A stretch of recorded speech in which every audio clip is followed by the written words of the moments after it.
All right, well, we'll go ahead and get started. If anybody comes in later, we can catch them up if they so choose. So we are here today to talk about LLMs, DDQs, fintechs, and a bunch of other acronyms. When I wrote the title for the talk, it was all about using it for DDQs. So I'm going to show you where we are with that, and then we'll talk a lot about our path to get there and some of the technology decisions and basically what we've done and how we got there. So my name is Junod. I am CTO of ZSuite Tech. I've been building SaaS fintechs for a really long time and have seen both sides of the coin. ZSuite Tech, our mission is to make commercial banking easier. We work with banks. We have a network of just over 70 banks, and we are focused on storing cash. So we work with the treasury and corporate departments or commercial departments in those banks to help them get into very advantageous verticals for deposits. For example, we're very famous for property managers, but we work with lawyers, municipalities, exchanges, pretty much anyone that has a complicated compliance or interest issue in holding cash, we can help you. That's it for the sales process. Anybody wants to hear more, come see us later. And I really envision a world. Like, I've been watching AI for quite a while. I've tried to learn AI a number of times. I am not a math major, so when I tried to learn deep learning in the past few years, it fails. It's really hard. Like linear algebra, I learned that to try to learn ML, and that's just the beginning. Like I couldn't do it. But I know that ML and AI, these technologies, as they mature, are going to change the way we do everything. I'm convinced that the next industrial revolution will be based on something that comes out of this. We just don't know what that looks like yet. So I'm also convinced that everyone has an opportunity now to learn what this emerging set of tools is and become a more productive individual and help and be ready for the next workforce that's coming. We don't know what the next workforce looks like yet. But everybody that's paying attention and actively working through this stuff now will be prepared for it. So at ZSuite, we are very actively looking to inventory AI tools, use AI tools, promote it within the organization. We're working on prompt inventory so people can share inventories, very proactively pushing anything we can do with generative AI to the team. Now, our product is for commercial banking. We are not building an AI product. We may never have any AI in our product, but everybody at ZSuite will be better at AI before they leave, and we will do our jobs better because of AI. So that's the vision that I share with everyone on our team, because everybody comes to me and they're like, how are we going to use AI? What are we going to do? I'm like, I don't know, but what I don't think is it's not going to be in the product. Like, you guys are all going to have bionic arms and bionic legs to do things better first. And that's all before the robots come to kill us all. So enjoy it while you can. So we're going to go through 4 major areas of LLMs. We'll talk first about what they are. Then we'll talk a little bit about the latent space and embeddings and what happens once the model's created. Then we'll talk about some of the building blocks that are available to us as developers. And then we'll have a little full circle at the end. There will be some coding if you want to participate. There is some just walking through code, and anybody that has any questions, please interrupt me. So I spoke a little bit about this a moment ago when I was on a different slide, because I am not as rehearsed as I probably should be. But I really do think not only individuals, but organizations that look to capitalize on these technologies as much as possible are going to be better positioned. So that is really, we're making an effort to find every place we can to reduce work, make people more productive. And this is a part of that attempt. So I saw this last week on the Harvard Business Review. It's a great talk. I will share the link as well. And it's basically the same kind of talk, but from somebody far smarter than I and far more researched than I, saying similar things. It's always nice to get validation. And it was a really good talk as well. So I'll share the link to this. So just keep that in mind as everybody's looking at AI. Where your opportunities may not be where you're looking, depending on how you're looking at it. All right, so let's look at our demo time. I'm going to give you a quick demo of the product that we have been creating this summer. So, as I mentioned earlier, we work with 70 banks. 70 banks are highly regulated, as anybody that works with banks know. So since we work with about 70 banks, that means we received about 70 DDQs in the beginning, which if you don't know what a DDQ is, it is a very long Excel document with a bunch of questions on how you do this, how you do that, and how you do the other. And then most of the banks will send you another one every year. Some banks may send you 2 a year. It depends. And then, depending on what happens in the world, banks may just come at you and say, hey, I need this, I need that. I have an FDIC audit coming up, so I'm gonna need these details from my vendor. I had this incident happen in the wild, so I need this detail from my vendor. And we get a lot of these questions. They're a real pain. They're never worded exactly the same either. Bank 1 is going to ask the same question as Bank 2, but slightly different. So you just can't copy and paste the answer. It doesn't work. So as we started to see the emergence of the LLM technology and the suite of tools that were coming out this year, we were like, well, first thing we're going to do is work on DDQ. So the way it typically works today, we get an Excel spreadsheet, we put it in a shared drive, and then a bunch of people swarm to answer the questions. Curtis is one of them. Our IT staff has a oversized burden on these documents. The product questions are usually pretty basic. They ask and you can type it out, but the IT questions get pretty tough sometimes. So what we started to experiment with was taking the content of our previous documents and all of our security policies and all of our SOC, like all of the documents that we would source these from. And we started to break those up and put them into a vector database. And we're going to talk about how we got there and break it down a little bit more. And then the idea is I can come to this site, I can ask it one of these questions. It's going to decompose the question, look through our vector database for relevant documents, pass those documents back to an LLM to format a final answer that would be appropriate to Excel. But we're tiptoeing. Let's try one here. Wait, hold on.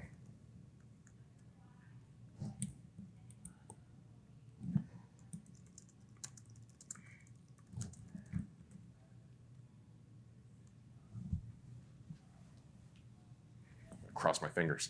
We just started using this last week, so we planned on having it a little bit earlier before this talk, but we started using it last week finally. We get an answer, and then more importantly, the staff can either thumbs up it or thumbs down it, and then put some feedback in. Because in this early stage, we want to be very, very careful about what we're getting out of it. We want to monitor it very closely. We want to be able to train it. One of the other things we've done as an organization is we've started to create a code of conduct, if you will, rules of engagement with AI, to make sure that everybody understands once you're dealing with these AI tools, here's some of the things you need to think about, what data you're sending to it, how you deal with them, et cetera. Darn it, I forgot where I was going. One of the things that, in fact, one of the first rules on the rules of engagement is the human owns the output. Like we cannot get in a position where we start to trust the AI tools before we know they can be trusted. So this whole process is managed by people today.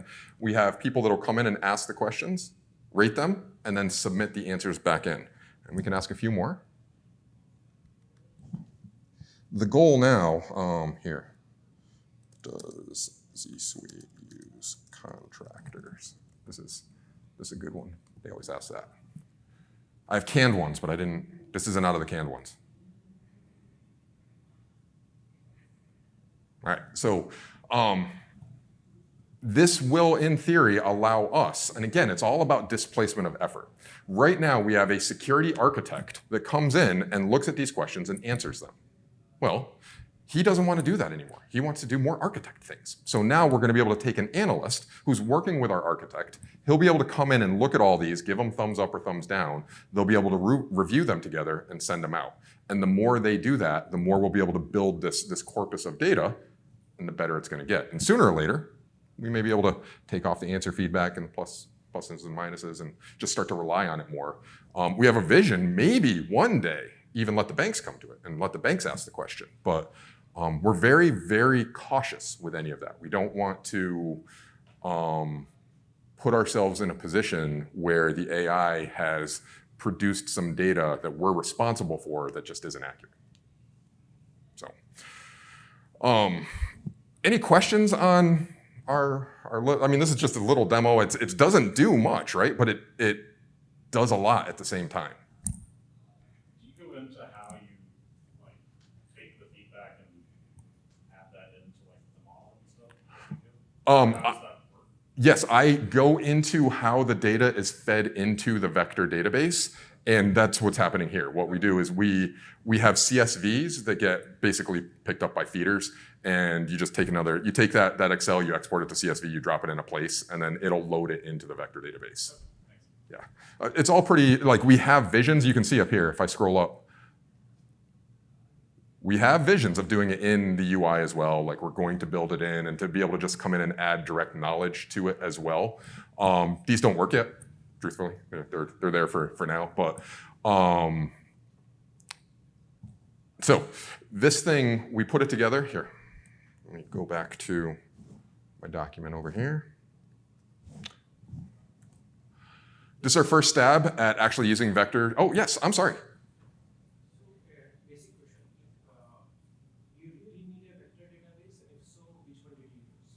We did need a vector database because our corpus of data is pretty large. Our SOC report alone is like 200 pages. Our due diligence package is another, I want to say 400 pages. We have all of the previous Excel documents, so hundreds and hundreds of previous Excel documents. So we could have tried to load that into context, but we'd need a really large context space. Which not all, and that gets really expensive as well. So we chose Weaviate as our vector database for right now. The routines that we've used to load the vector database will work for pretty much any vector database. Like I can load it into Pinecone, I can load it into Weaviate, PG Vector, wherever. The main reason we chose Weaviate, one, it's open source. We're very much an open source company, and we want to run things within the walls of our banks if we can, because we dynamically provision our banks. So that was very important to us to have something that we could run in-house. But Weaviate also supports the notion of vectors and documents. So you can start to put additional metadata in the vectors. So when you put a vector into Pinecone, for example, at least when I was messing with it, you couldn't put other metadata in. Where with Weaviate, I can put where this document came from. This is some comments about it. I can add that additional data. And that was really valuable for us because although you don't see it here, one of the next iterations of this will show the source documents of where that data came from so that the analyst that's using it can understand the source of the data without going directly into the database. Yes? Oh. I was curious, so the data could be pretty dynamic, right? So a question that was answered, for example, contractors, they might be using today, but 1 month later you might decide not to use, but someone already validated the answer is correct. How do you keep that answer current and relevant as you go? That's not something we've really dealt with as of yet. So, so far, we're a relatively young company. We were spun out of a bank in 2019. So all of our policies have been additive pretty much so far. We haven't had any major changes. My gut reaction would be our policy and SOC documents would change, and we probably need to weight those documents above the other inputs. But yeah, that is not something that we've effectively dealt with as of yet. I had the exact same question. Well, excellent. That makes that easy. And for anyone that didn't hear the question, because I'm supposed to be repeating them, it's how does the data stay up to date in the vector database as the world around the vector database changes? And this morning's keynote as well, she spoke about a similar a similar situation where basically their models are constantly retraining themselves off the streams of data. So that's the other architectural. Like if I'm thinking through where we're going to be in a few years, that's more where I think we'll end up being, where data's coming in. Now you need to know when to swap out the old data. So there's definitely that aspect, but it'll be more off a stream of data and constant retraining. Any other questions? Excellent. So this is our first stab at really doing anything with AI or vectors as a company. We don't have any AI experts on the team. We don't have anybody formally trained in AI. This was actually a team of 1 tech lead and 2 interns. We brought in 2 high school interns, by the way, high school interns. So as an organization, it was pretty impressive to see a tech lead and 2 interns, because not only did they create this, but then they also created a bunch of assets on how we can better use prompting. So they looked into things like chain of thought and different prompting patterns, and they've built a corpus of those prompts for us as well. So it was a very successful internship for us for the summer. So this is basically an intern project. So, all right. So we're going to talk about the landscape of tools for a little bit. I'm assuming everyone here has at least opened ChatGPT and used it at least once. But we're going to dive into ChatGPT, some of its competitors, and some of how it works in comparison to some traditional tools. As we all know, it's not a relational database. And when we saw these, we were like, can we use these to solve problems differently? So what is the fuss of the LLMs?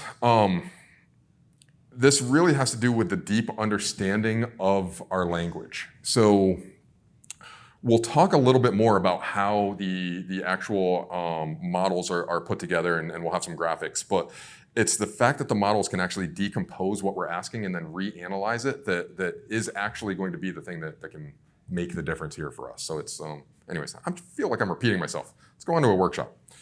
All right, so I don't know how this is going to work. We're going to find out. I'm going to come over to this other browser window, and I'm going to go to GitHub. Actually, first workshop, you guys don't do anything. Second workshop, you do, if you want.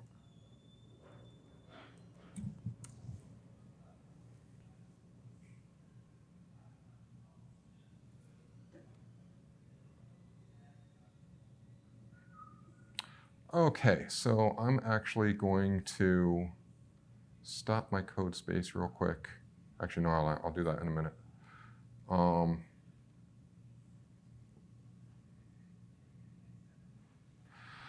Okay, so what I'd like to do now, I might walk through a couple of the different AIs. So first is the top dog. It is OpenAI. So first thing we're going to do is let's take, so when I sent my slide deck in for review, the only feedback I got from the team, or the primary feedback, was this thing isn't about fintech at all. Make it about fintech a little bit more. So my examples, I tried to work fintech into the examples since it was really all about LLMs. So here we've got, tell me a story about a company named ZSuite with the mission, make corporate banking easier. Worked with many banks and organizations to better manage their funds, and ultimately got so many net new deposits that they could fund all the loans. It's a great story, one of my favorites. So if we take a look, here's the story written by ChatGPT. It's a pretty long story, and it's pretty innovative. We've got Innovativeville. We've got, that's a new word that it came up with. That's great. It created characters, I believe. Yep, Alex Chen and Sarah Miller. They're not at ZSuite. Don't know who they are. Developing ZSuite, like, it's a great story. Breakthrough product, quickly gained traction in the market. Like, this is great. Wade pointed out that my talk proposal for this was created by ChatGPT. Why would I not? It's a talk about ChatGPT. So he went to ChatGPT and said, we're going to do this talk. What is it? And we did this exact thing. And you get this great text. And then I didn't like it at first. So I'm like, write it as this person. Write it as that person. If you know who Martin Fowler is, that's the one that I ended up taking. Write it as if it's Martin Fowler. And that one sounded the best. Although, oh man, I forget the last one. I picked some famous actor. And it was, was not Ryan Reynolds, but it was so funny. I'll have to go back and share it. But very, very complete story, very long story. It's a good job, right? Now, OpenAI has a lot of competitors, if you haven't seen them. Let's see the same story written by Cohere. Cohere is another big AI player. They have a number of corporate models. They are more targeted towards the business than OpenAI. Let's see if I can move this a little bit. If we do that.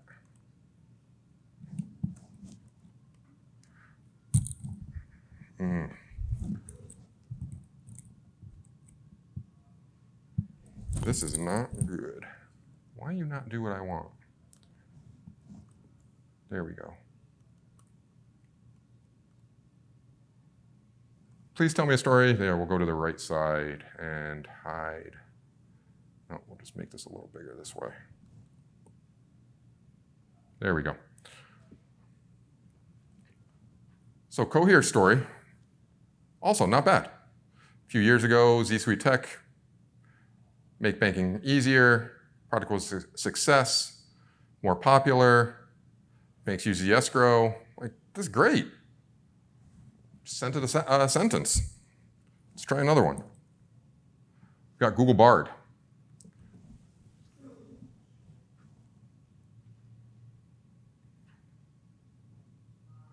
Google Bard, huh? Founded in 2015. That's some new detail. That's right, too. Z-Rent and Z-Deposit, they came out in 2015. So this one's showing a little bit more. Bank in New Hampshire, that is one of our clients, and they do have $2 billion in assets. So as you can see, like this one, we asked it the exact same thing. We've gotten two different opinions where this one's bringing in new data that I didn't expect here either. This was surprising to me.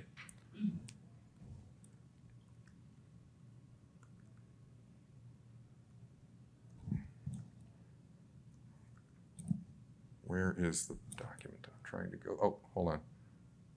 Where's Bard? I should have been doing this all on one screen. And the last one, no, there's two more.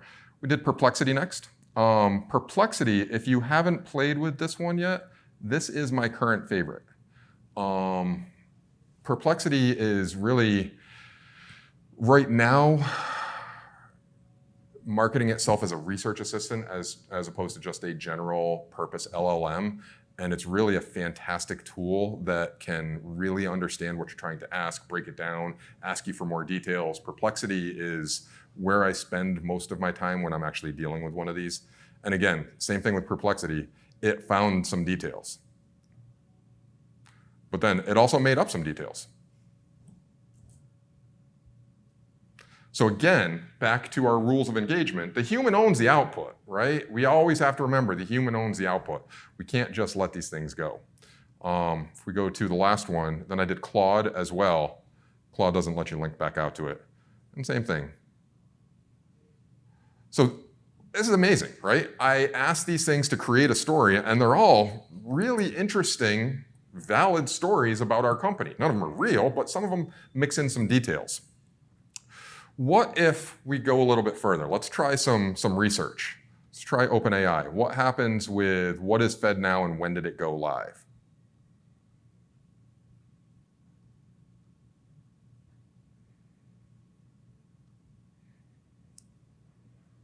As of my last knowledge, September 2021, fed now refers to this.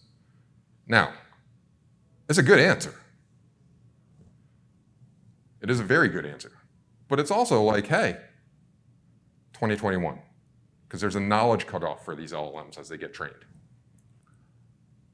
Let's go back up to the next one, Cohere. Cohere, it knows. There we go, May 24th, 2023. I didn't expect Cohere to know. And Cohere is not looking up data like Perplexity. Perplexity is using Google. So Cohere is retraining more often than some of these other models. Go back.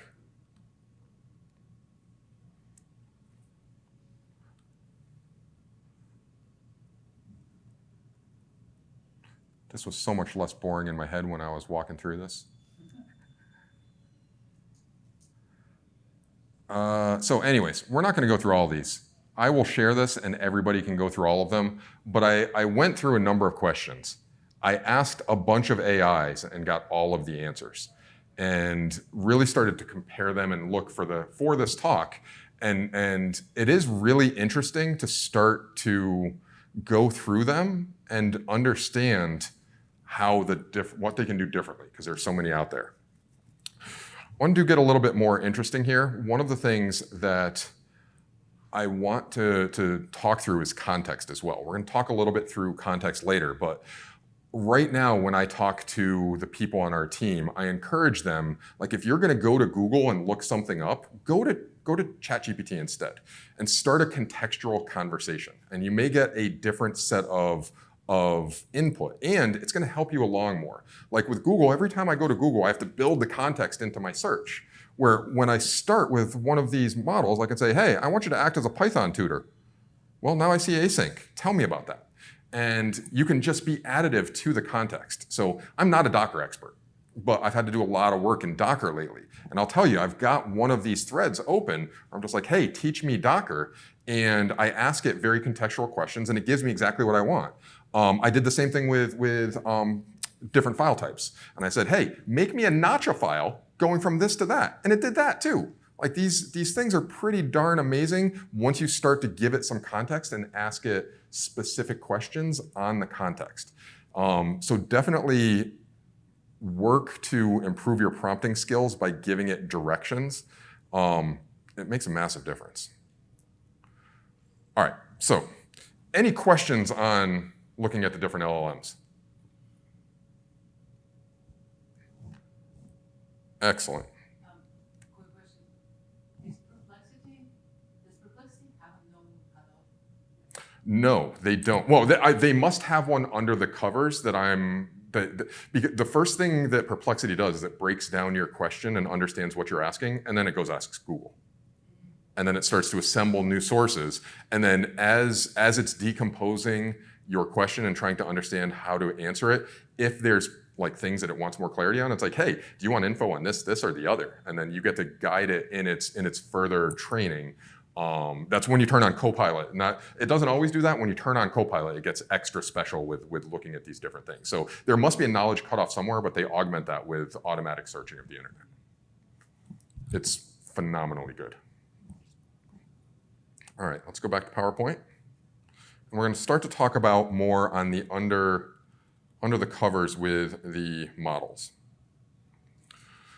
So the latent space is the term used for the actual model. So these models will take all of the text, we'll turn all the text into numbers, and then we'll put that all into a model, and that's really called the latent space. So when you're starting to write your prompts and get your inputs, you're working on navigating the latent space and trying to find things and getting things out of it. And it's very tuned to our language, and we're going to talk through that in a moment.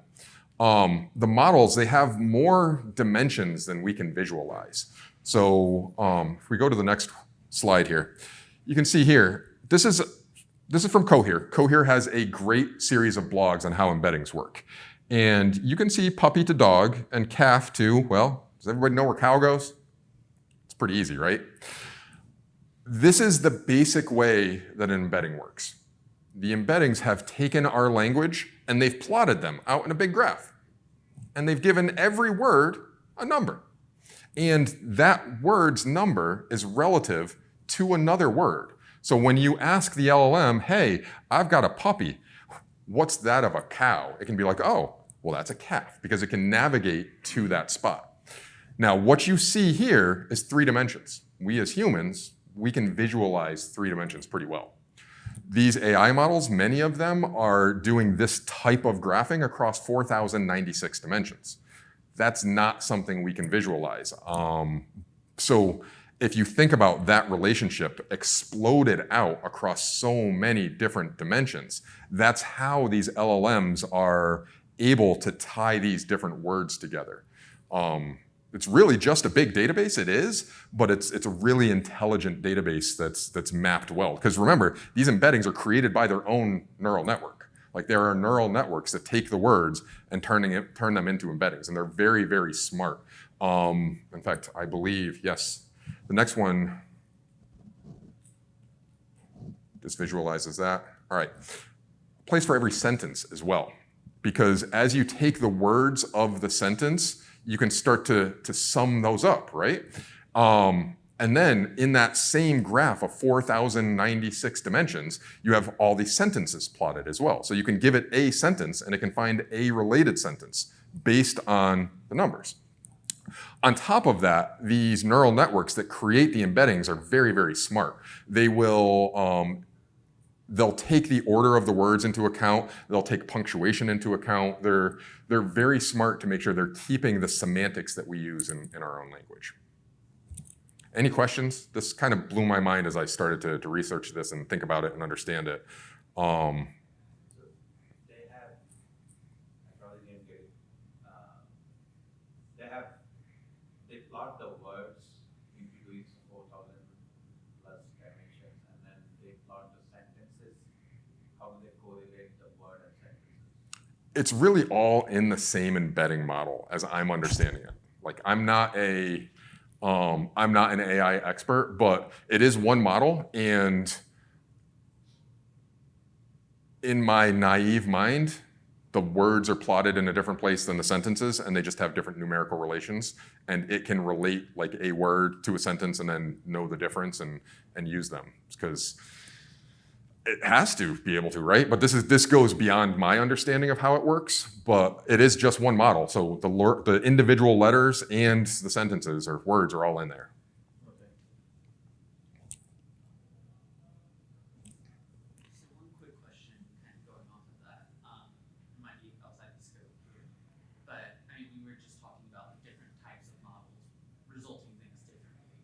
But I mean, I imagine in all of them, the correlation between a dog and a cow and a cat is similar.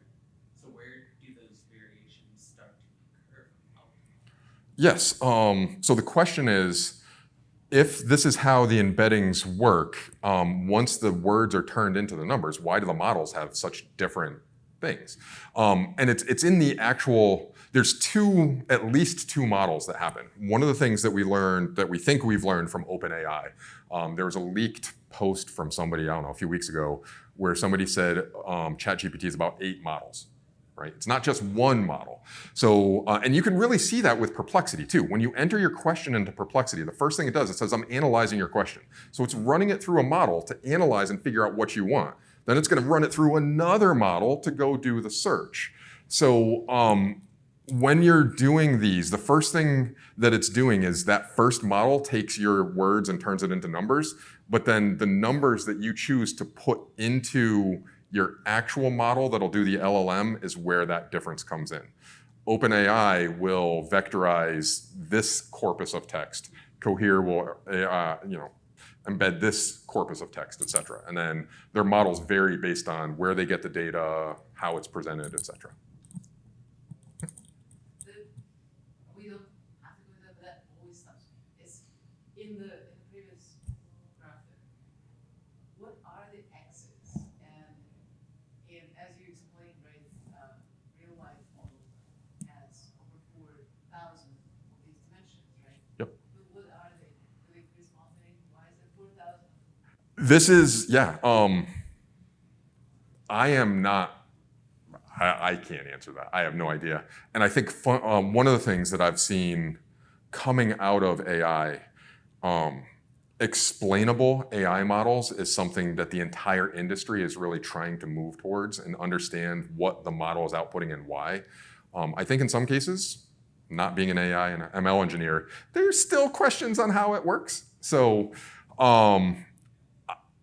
I can understand this at 3 dimensions, but my mind is blown when I start to think about this in 4,000 dimensions. And that same question has come in my mind, like, what dimensions? How? What are you doing?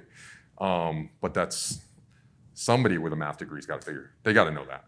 The robots will put us out there. Sooner or later, we got a little ways. Enjoy it while we can. Not all of them are using the same number of dimensions, right? No, they're all using, they're not all using different dimensions. There's there's different embedding models out there. So one of the predominant embedding models is OpenAI. OpenAI has a API that you can pass any text through and it'll embed it dirt cheap, crazy cheap. So a lot of people just use their embeddings, but you can download the ADA embeddings, you can run them on your machine. There's a lot of different embedding models you can choose. Just remember, if you embed your text with one model and then you embed your next set of text with another model, that's not compatible. They're very different. The models embed very different. You have to use the same embedding model across all of your data.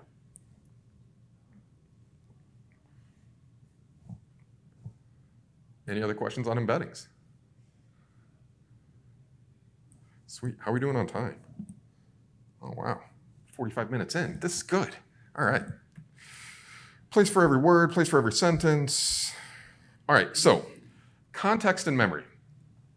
In the demo we saw earlier, I demonstrated that the LLM knowledge cutoff is real, right? When you ask OpenAI for data about FedNow, it's like, well, as of 2021, this is where the world stood. When we asked Perplexity for the same data, it's like, hey, this was released last month. So every model that you're dealing with, you need to understand the constraints of that model and then what you want to do to build within those constraints to get your desired results. Transfer learning is an interesting one. Just last week, OpenAI announced the ability to retrain the Turbo 3.5 models and start to put your own data in there. I haven't looked at that yet, but it is super interesting. The way transfer learning works, if you haven't done diving into some of these models, there's stacks of data. And it's really interesting to watch it when you're on like the vision side. Like if you were to go play with Stable Diffusion and ask it to create a bunch of images, and when you're messing with Stable Diffusion, you can tell it how many steps. And if you say, hey, show me it at 1 step, show me it at 50 steps, and then everyone in between, you get to really see how the model puts these things together. And it's fascinating because it's layer on layer, and transfer learning is taking that concept, right? Because you have different layers in your model. When I'm transfer learning, I'm going to take a model let's say 1,000 layers deep. I'm going to lop off the first 25 layers, 100 layers, whatever's appropriate, and I'm going to retrain it with a designated data for my use case. So in our LLM use case, that would be I would take ChatGPT 3.5, I'll lop off a few layers, and then I would just put my data on top for our LLMs. Super interesting. It's the way people were starting. This is big time in like deep learning. In fact, Hugging Face. If you guys haven't seen Hugging Face yet, Hugging Face is like GitHub for ML models, and you can go to Hugging Face. You can fork models. You can retrain them. You can publish them. Like it's a whole big thing. But with NLP models and large language models, that's not really what most people are doing yet. They're doing what's called the context. And this is exactly what we're doing with our DDQs. We will take the data that we get out of our vector database and we'll feed it into OpenAI and say, here's the data, give me an answer off just this data. And we'll walk through an example of that later. But that is how you're able to use the LLMs in a very specific way by feeding it the data for your use case and saying, hey, just use this data and give me an answer. And it works incredibly well. All right, so let's go through a workshop. I have a Git repo and some stuff. It is for LangChain.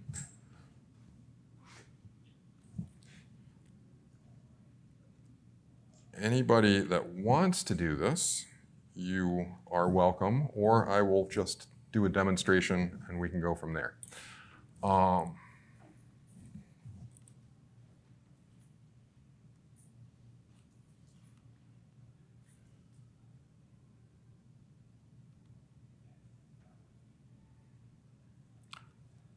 Okay, no, I don't want to open it like this. So we are doing our work in a code space inside Git. Is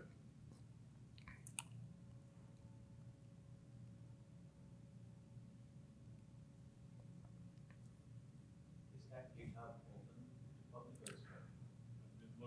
It had the lock on it. Well, let's fix that. There's one called fintech DevCon.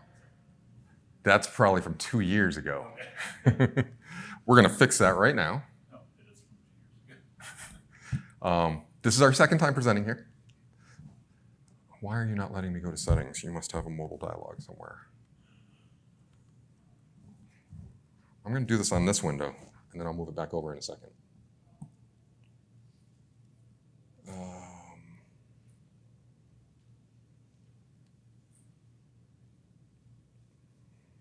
Danger area. Change visibility. Change to public. I want to make this repository public. Go. Go. There are API keys in here that I will be removing after the talk. And they all have spending limits, so you guys can't spend too much of my money.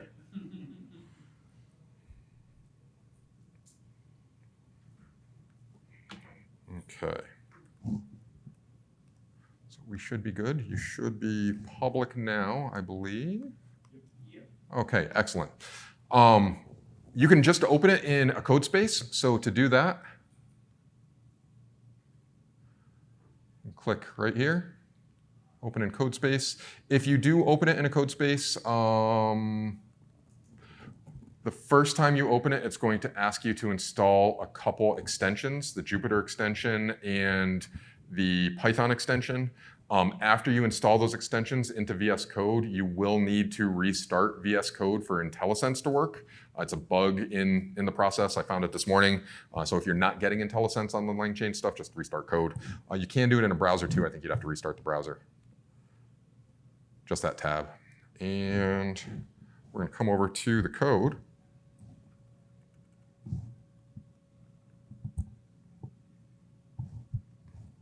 Man.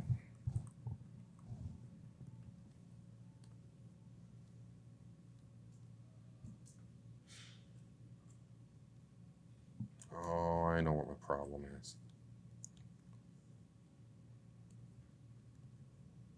There we go.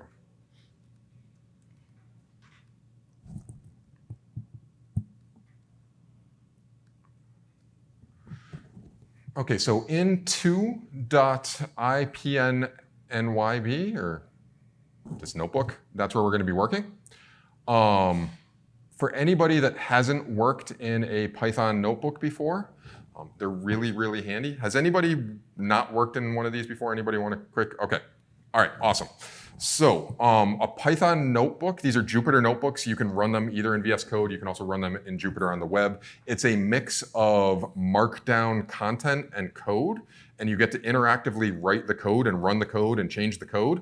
It has gotten a lot of, with data science and AI, these sets of tools have really taken off and being used by a lot of people. A lot of data science is done in Jupyter notebooks. So we're actually viewing it in VS Code here, and these are some markdown cells. What else can we do? We are going to start a Jupyter notebook. In a Jupyter notebook, if you precede a command with an exclamation point like that, it's an actual shell command. And then if you hold Control and hit Enter, it will actually run. So here you can see we're installing the requirements that will be required for the demo. You can just run that window, and it should also install into your code space. If you hit any walls, raise your hands. I'll come over and see what I can do to help. All right, so again, it's my key. I will get rid of it, but we'll go through a quick demo. Let's do the same demo that we did before, right? We've got a key. We set it to the OpenAI. For anybody that hasn't written Python, we have installed a library for OpenAI. We're going to write a line here that's going to bring that library into scope. Then we're going to set the API key on that. Then we're going to set a story prompt. And this is going to, I'm going to hit Control Enter, which will run that. You can see when it's done, I've got that little checkbox. I've got the 1.3 seconds. And now these variables are all within scope, which means I can use them in the next block as well. Here we have a chat completion. We're using OpenAI directly and creating a chat completion, telling it what model we want to use. And then we're giving it a system message and a user message. Let's quickly talk through that. If I was to go to chat.openai.com, I'm going to have one box. send a message, right? That's what we get. Now, if we were to go to platform.openai.com, this is the developer interface that you can use to view the APIs and create the APIs, or create your instance of using the APIs. If we go to the, where's the playground link? There it is. The playground link, when you're using ChatGPT from a programmatic sense, you're also going to send it. See, this is not what I'm used to seeing. Man, I really should have put it on both. Why does it? It's supposed to have a system message. So the way ChatGPT works under the covers is there's a system message that defines how the AI assistant works, and then you put your second message in. When you're using the chat interface directly, you don't have access. Oh, it's going to be under this thing. There we go. You are a helpful assistant, and then there's the message. And this is the default system message. If you don't provide a system message, this is what it thinks. Well, that's what it's going to default to. So if we come over to the code, I took the same and misspelled it. Let's correctly spell it.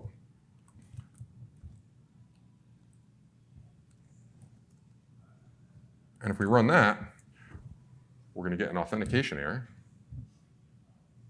Oh, did I not do this? Come on.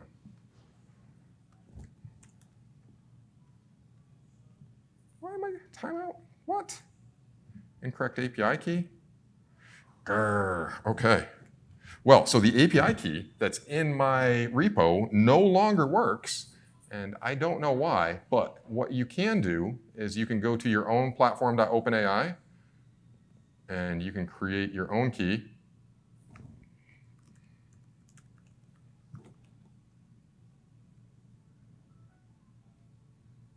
Copy it, cross your fingers and hope that it works.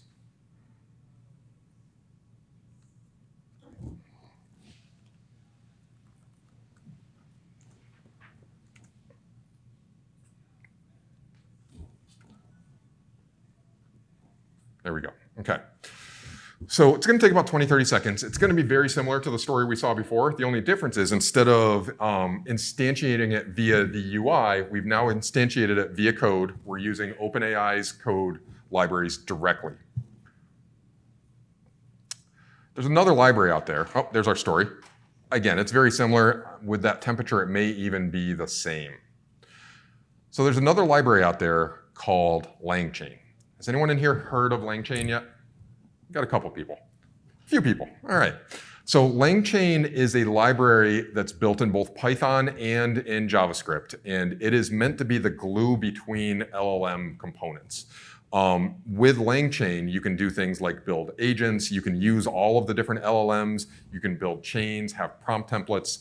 It's built to make our lives of building LLM applications better and easier. There are other applications out there like it as well. And another one of the applications that's very similar that's worth taking a look at is the Hugging Face Transformers library as well. It's not quite the same, but it solves some of the same problems. There has been some rumors about LangChain and the quality, so like do your research. But LangChain is a great library that's getting a ton of attention.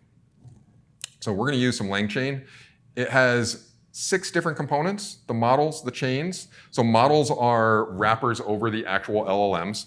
Chains are a wrapper over running commands. They allow you to chain things together.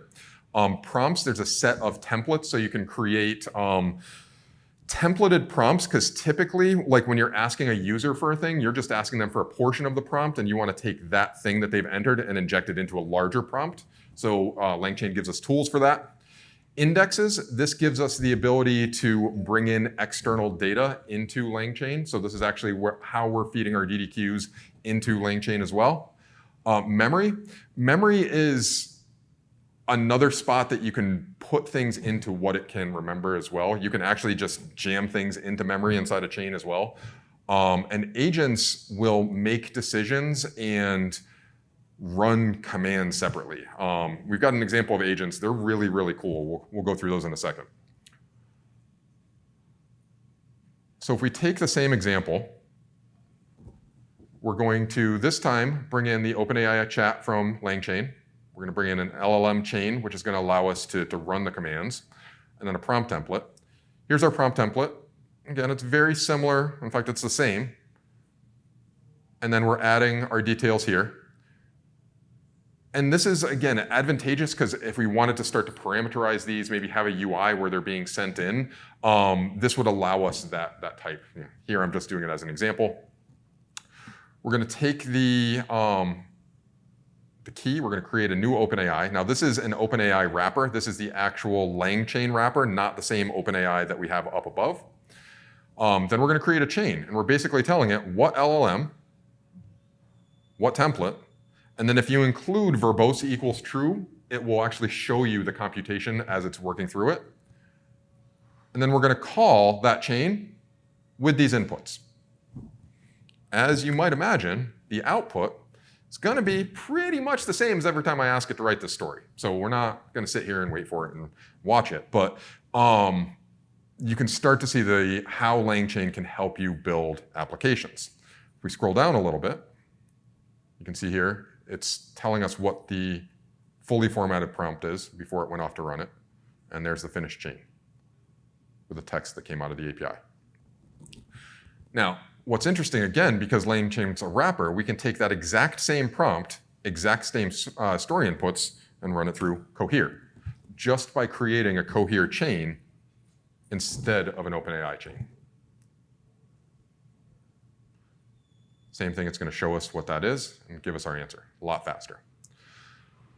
LangChain also helps with chaining of things together, hence the name. This is a contrived example, but in this case, we are first going to have a prompt that goes in to generate a company name with the mission, and then we're going to say, tell me a story about a fintech named that. We're going to create the two chains. The first is the name chain, and the next is a story chain. And then we'll create a simple sequential chain so that the output of the name chain becomes the input to the story chain. We'll run that and see them come out. So we can see here we generated a name, SimpleBank. Tell me a story about SimpleBank. It's still generating the story. Sooner or later, we'll have a new story from OpenAI about this contrived company name.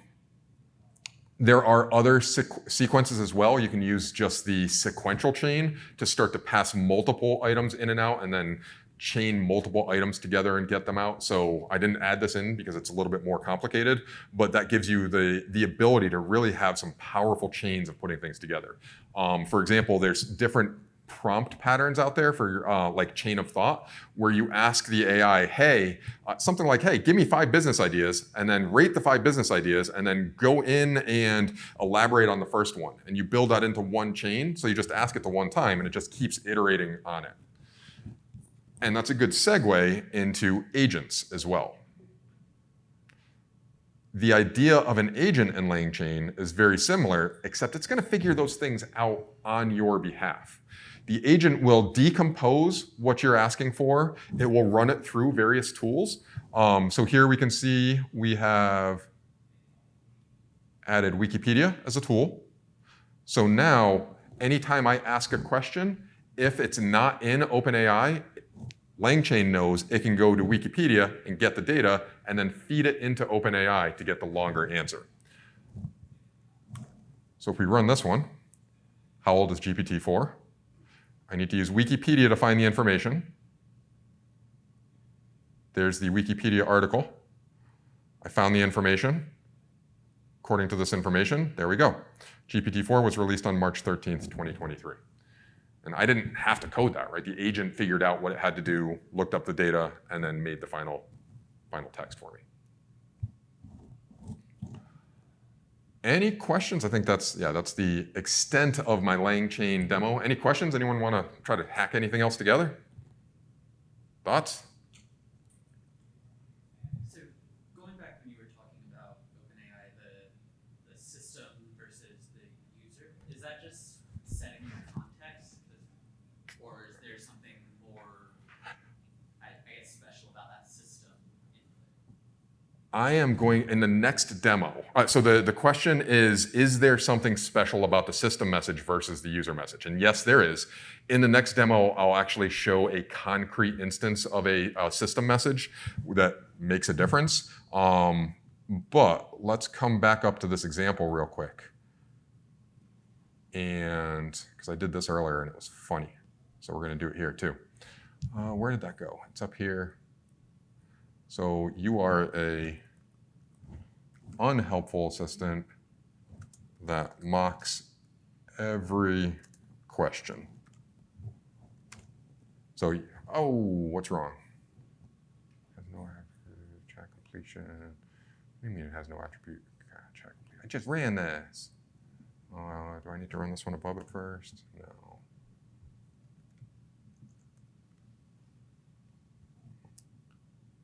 Really? Okay. We'll give that about 20 seconds. But this is a very, the system message is how you tell the actual system how it wants to work. And in addition, each one of these other messages comes back as a system message. So LangChain also has the ability to manage your messages throughout an entire conversation, and you can do some tricky things with it as well. So let's say you start to get different messages back from the system and you want to change it. Change the system message, why not, right? And you can really change the behavior of the system by changing any one of those messages. And every time, like how this stuff works under the covers, if you didn't know this, when you pass your prompt in, the reason why it takes so long for that thing to come out, it's really generating your response one word at a time. It's streaming it back out to you one word at a time. And every word that it writes for you, it takes the entire chat and sends it back in. And then it sends it back in with one more word. And then it sends it back in with one more word. And then it sends it back in with one more word until it's done. It's pretty crazy how it actually does that. So if you change any of the messages, there is no real context. It's just that list. So the next time you send it in, if you change the system message, it's different because it's regenerating a response word by word based on the context you passed in. Yes?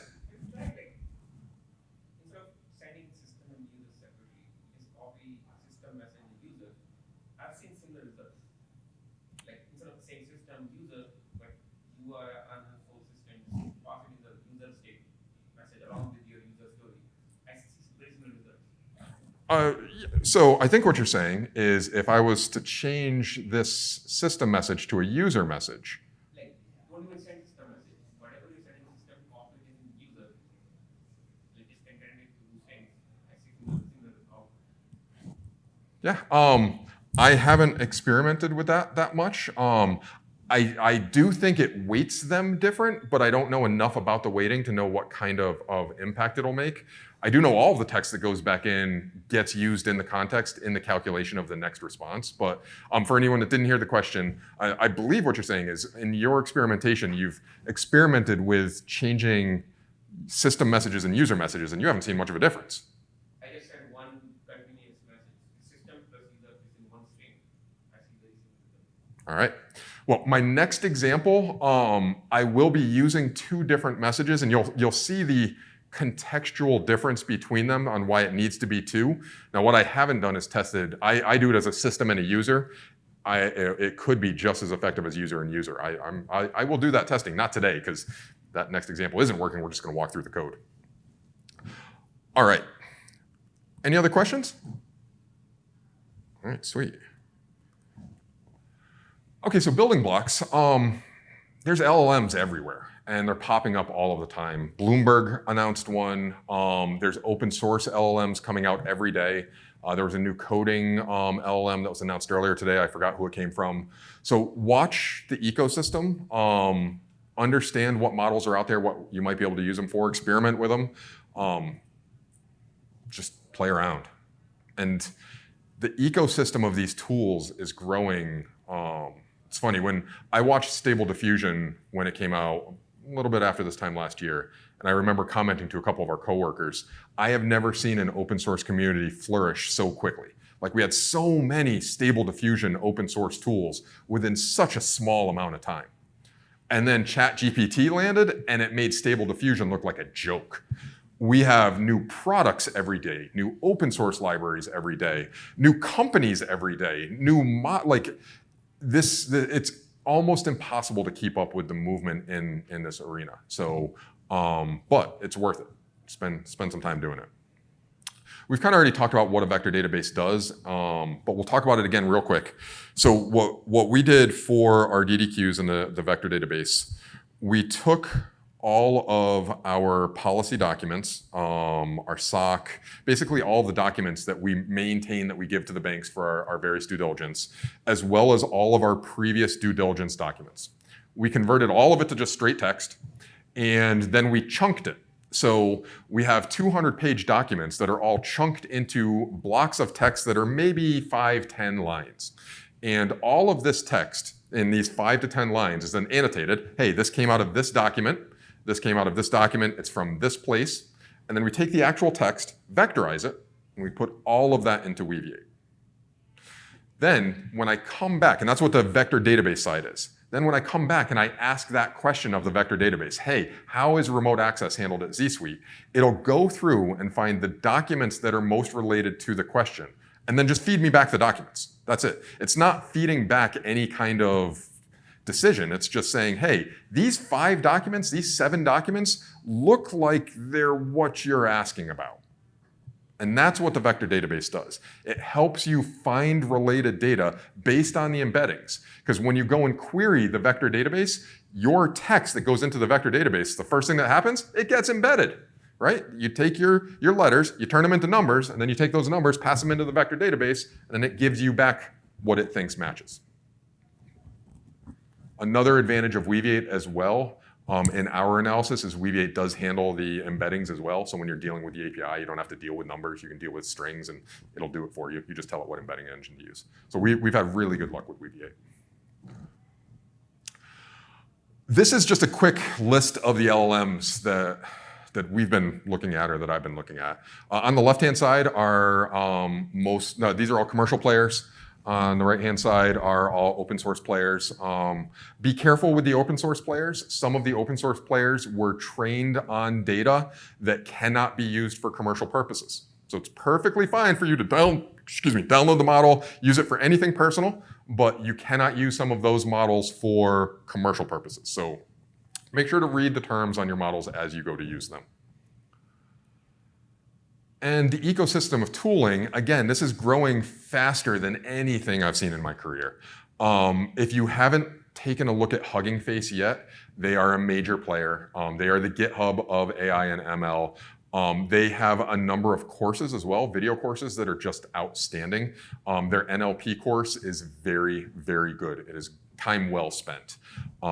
Just all in all, everything they're doing is really top notch. Follow Hugging Face. LangChain, we talked about LangChain, so we won't go into that too much. Llama Index used to be called GPT Index, but it's a collection of adapters for you to get data and pump it into these various tools. So where LangChain has a number of adapters to, for example, get YouTube transcripts and bring CSVs in, Llama Index has a lot more. Like, let me go to Confluence, let me go to Jira, etc. Plugins. So there are all kinds of plugins that can be added into specifically ChatGPT now. If you guys haven't seen the plugins, it's the ability to extend ChatGPT. And we've also started to see some open source implementations of plugins that are starting to make their way into the ecosystem. And agents we talked about, agents can be built with LangChain, but there's a lot of just off-the-shelf agents that you can use. Like if you were to look at Perplexity, there's an argument to be made that that's just an agent that we can all walk up to and start using. And definitely keep an eye out for those various agents because they're very helpful. All right, so vector databases. There's a lot of vector databases as well. We did a dive into many of them to understand what direction we were going to go. Pinecone entered with a bang. Pinecone offers, it's a service that you can use, and you can have one vector for free. And as the GPT train was taking off, or plane was taking off, they really started to publish a lot of data and got a lot of people using Pinecone. It's an excellent service. It is an embedding database in the cloud. Weaviate is what we've chosen. Weaviate is a newer player compared to some of the other ones. One of the two main reasons we chose it, it is open source, so we can run it within the four walls of each one of our banks. And it also supports not just the embeddings, but metadata as well. So we can put document data on the embeddings, which helps us in various aspects. We just don't need that secondary database. Qdrant, I don't know how to pronounce it. This is a enterprise level vector database. It is very, very serious player in the space. It's meant for very, very large vectors. I think it's open source. It may be commercially licensed. It's definitely a commercial thing. Milvus is open source, and Milvus is also a server-based embedded vector database. They claim to have the largest vectors. So if you need a ton of vectors, that's the one that people seem to use. Both Qdrant and Milvus were a little bit more difficult to work with than Weaviate, so that definitely led us towards Weaviate. And Chroma is a relatively new player. Chroma is a embedding.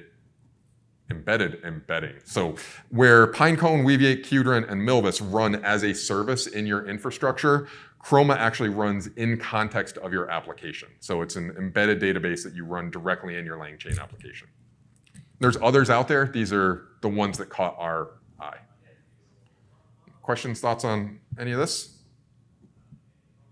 Sweet. All right, last workshop. All right, my plan had been to walk you guys through building your own vector database. I need my code. But I am changing that plan. I'm glad too, because we only have 20 minutes. We wouldn't have had enough time. So this is something that I built about 4 months ago, since I'm looking at the dates in Git. This was really my first major AI app, and we're gonna walk through what we did here, so you guys can see what it's like to actually populate a database and get data. So a year ago at this exact conference, Autobooks was here, and they spoke about a process called ShapeUp. ShapeUp is a development process that we've started to learn a bit about and start to see if we can steal some stuff from it. There isn't a whole lot of details out there about ShapeUp though, so I wanted to build an example of getting some data. So what we've got here is a ShapeUp bot. The first thing we did, if you don't know, and you probably don't, ShapeUp book. ShapeUp has a public book. You can click on it, read it, start reading. So I wrote some code. It's not pretty, but it's code. We will go and use requests and Beautiful Soup to basically go and download the whole book. It's not fancy. Not fancy at all. In fact, I pretty much stole all this code from some website. And what it ends up with is a folder of JSON files.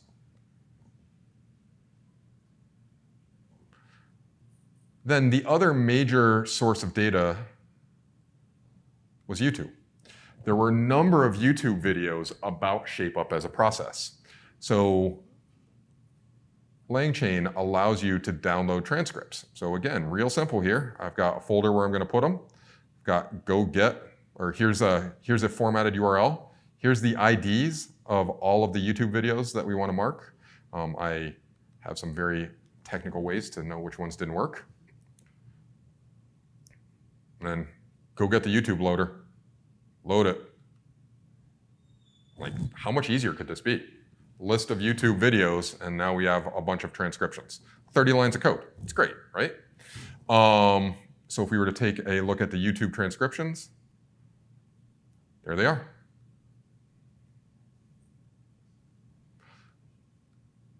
So we then took all that data, and we have examples of putting it both into Pinecone and Weaviate. So we'll start with the book in Weaviate.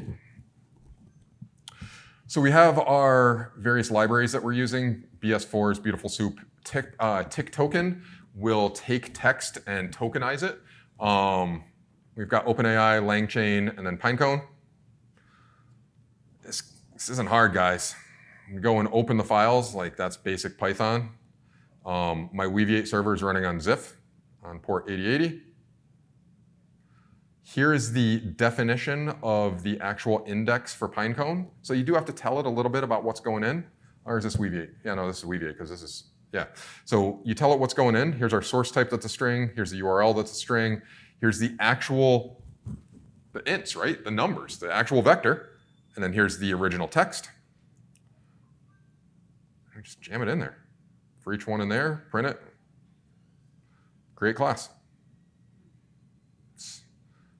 Then we tokenize it. So in tokenizing it, we're taking the bigger text and we're making it smaller. So we have chunks of text that we can then search later. Splitting it.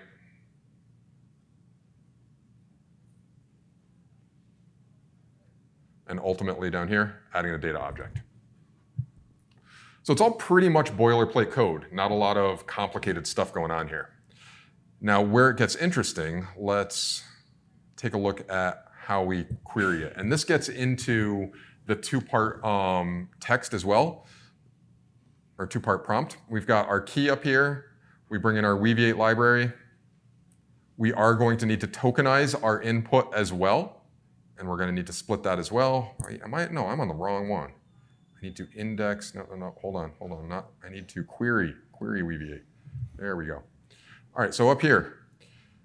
So here we've got the various keys for querying Weaviate's database. Again, we pump our key into OpenAI. Here we're telling it which embedding model we want to use, ADA02. Again, our Weaviate client. And here's where we've got the system and the user message. And let's take a look at the primer real quick. Where is my primer? There we go. So this is what's being sent in as a system message.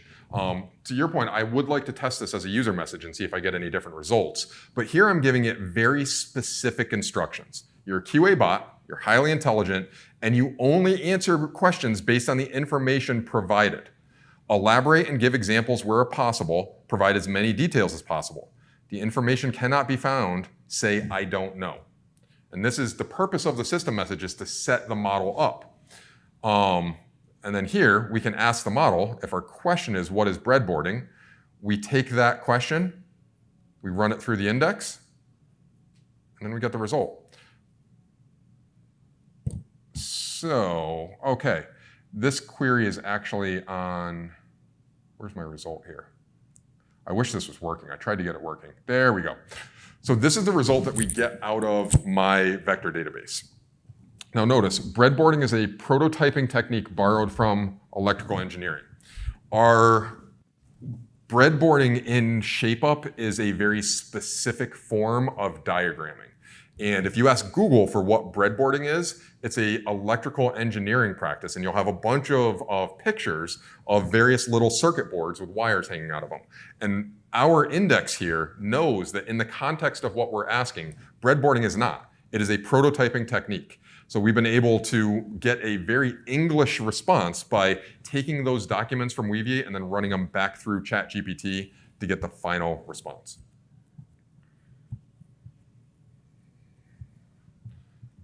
All right. Any questions?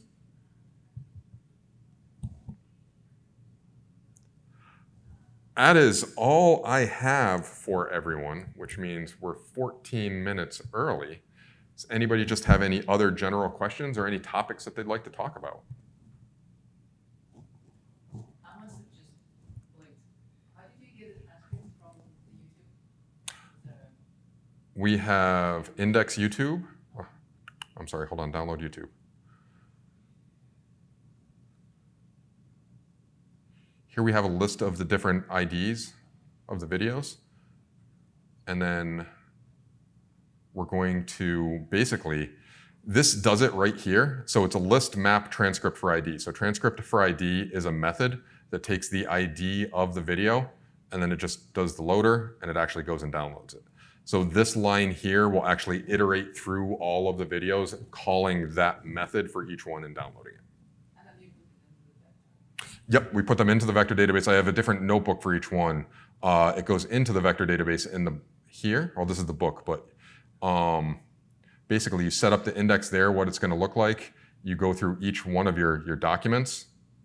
You tokenize each document because you need to get them tokenized and cut down the length. And then down here, way down here, you literally, oh, wait. This up here just shows the actual progress. We're enumerating over each one of the records, extending the chunk, and then really this is it right here. There we go. That puts it into the vector database. So the whole process of chunking things, right? It kind of feels good, right? That you have to do that. Oh, yeah. Put those chunks in there, like Yep. they have practice. Plus, there's probably ways to do it better or worse. If you cut something mid-sentence, you might degrade the semantical. If you cut it mid-sentence, you do have the ability to, but they're smart. They won't break it. That's why we're using actual engines and libraries to split it. It doesn't just split it based on characters. It will split it based on semantics, yeah. And yes, you're right. It's kludgy.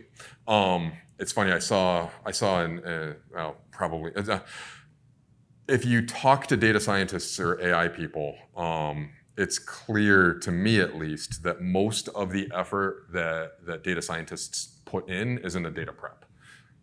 It's in the tokenizing, the cleaning of the data. Like that's where all the work goes. So it is kludgy, and it's hard and it's a pain. What's early on? They'll probably kind of tool chains into the vector database. It'll always be getting a little bit easier, but it's a sloppy problem. Data's sloppy, so we do have to deal with that at that point, unfortunately, I think. So we will make it easier, but I kind of expect it to be messy for a while.